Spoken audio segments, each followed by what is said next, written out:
የጋብቻን ትርጉምና ዓላማ በተመለከተ በቅዱስ ቁርአን ውስጥ ከሚገኙ እጅግ ውብ መግለጫዎች አንዱን እንመልከት። ይህ አንቀጽ የመተሳሰርን፣ የመጠበቅንና የመዋደድን ምንነት ያሳየናል። ሁና ሊባሱን ለኩም ወአንቱም ሊባሱን ለሁን፣ እነርሱ ሚስቶቻችሁ ለእናንተ ልብሶች ናቸው፣ እናንተም ለእነሱ ልብሶች ናቸው። ሱረቱል በቀራ። ልብስ በዕለት ተዕለት ሕይወታችን ውስጥ 4 ዋና ዋና ተግባራት አሉት። የትዳር አጋሮችም እርስ በእርስ የሚተያዩት በዚህ መልኩ ነው።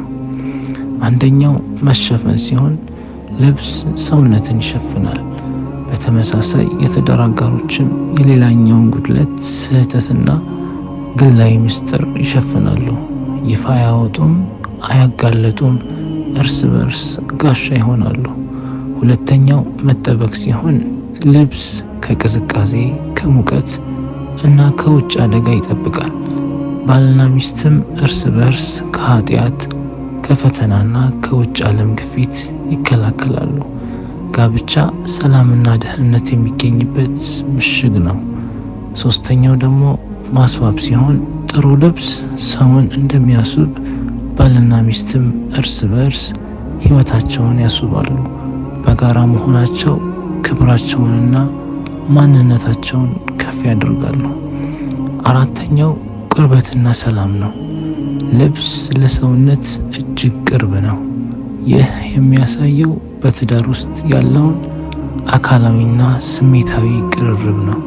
ቁርአን በሌላ ቦታ ወሚን አያቲሂ አን ኸለቀ ለኩም ሚን አንፉሲኩም አዝዋጀን ሊተስኩኑ ኢለይሃ ወጀዐለ በይነኩም መወደተን ወረሕማ ኢነ ፊ ዛሊከ ለአያቲን ሊቀውሚን የተፈከሩን። ለእናንተም ከነፍሶቻችሁ ከጎሶቻችሁ ሚስቶችን ወደ እነርሱ ትረጉ ዘንድ መፍጠሩ፣ በመካከላችሁም ፍቅርና እዝነትን ማድረጉ ከአስደናቂ ምልክቶቹ ነው። በዚህ ውስጥ ለሚያስተውሉ ህዝቦች ተአምራቶች አሉ። ሱረቱ አሩም። ጋብቻ ሰኪና ወይም መረጋጋት፣ ሰላም እንደሆነ ይገልጻል። ልክ እንደ ምቹ ልብስ ትዳርም መረጋጊያና የእረፍት ቦታ ነው። ነቢያችን ሰለላሁ ዐለይሂ ወሰለም የጋብቻን አስፈላጊነት ሲገልጹ በብዙ ሐዲሶች ላይ ባል ለሚስቱ ሊኖረው የሚገባውን ፍትህና መልካም ምግባር አጽንተዋል። ነቢያችን ሰለላሁ ዐለይሂ ወሰለም እንዲህ ብለዋል፣ ከእናንተ በላጭ የሆነው ለቤተሰቡ መልካም የሆነው ነው፣ እኔ ለቤተሰቦቼ መልካም ነኝ ብለዋል።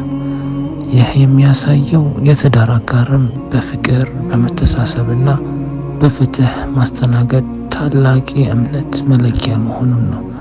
ባልና ሚስት እርስ በርስ እኩል መብትና ግዴታ እንዳለባቸው እስልምና ያሰምርበታል። ይህም የጋራ ሰላምና ምህረት እንዲኖር ያደርጋል። ባልና ሚስት እንደ ልብስ መሆናቸው ማለትም ትዳር ስለ መሸፋፈን፣ ስለ መጠበቅ እና ስለ ምህረት ብቻ ሳይሆን እርስ በእርስ የህይወት ሙላትና የመጨረሻ ሰላም ምንጭ መሆን ማለት ነው። ትዳር የእምነቱ አካልና የሰላም ምንጭ ነው። ልብስ እንደሚያደርገው ሁሉ የትዳር ጓደኛ በህይወት ውስጥ የመተማመኛና የሙሉእነት ስሜት ይሰጣል።